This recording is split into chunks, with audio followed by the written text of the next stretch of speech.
আমরা দুইটা অ্যাপস খুলছি জাতীয়ভাবে, ইনশাআল্লাহ আপনারা পেয়ে যাবেন। একটা চাঁদাবাজদেরকে চিহ্নিত করার জন্য, আপনিও বুঝবেন না, চাঁদাবাজও বুঝবে না, কিন্তু সব রেকর্ড হয়ে যাবে এবং তার কমপ্লেনটা যথাস্থানে চলে যাবে। এইখানে কারো পরিচয় নিয়ে কোনো সমস্যা নাই, বিষয়টা একেবারেই অটোমেটাইজড, ভয়ের কোনো কারণ নাই। আর ভয় যদি থাকেও সেই ভয়কে আমরা জয় করবো ইনশাআল্লাহ। 2 নম্বর অ্যাপস হচ্ছে আপনার এলাকার সমস্যার কথা। এটা আপনি অ্যাপস আপলোড করে আপনি পৌঁছে দিতে পারবেন, কারো দুয়ারে গিয়ে আপনাকে ঘুরতে হবে না ইনশাআল্লাহ। যার দরবারে পৌঁছবে এখন তার দায়িত্ব হবে এসে আপনার খবর নেওয়া। তিনি আসতে পারলে ভালো, না হয় তার মানুষ পাঠিয়ে খবর নেবেন, তাকে সেই দায়িত্ব পালন করতে হবে।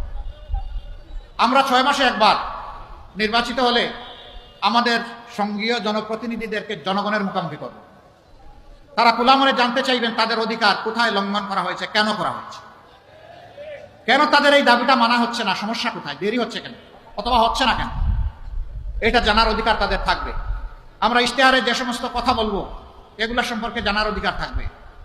এই কারণে যে আমরা কারো নিজের বাপের টাকায় এই দেশ চালাবো না, এই দেশ চলবে জনগণের টাকায়। যেই জনগণ তাদের টাকা দিয়ে দেশ চালাবে সেই জনগণের কাছে টাকার হিসাব অবশ্যই দিতে হবে।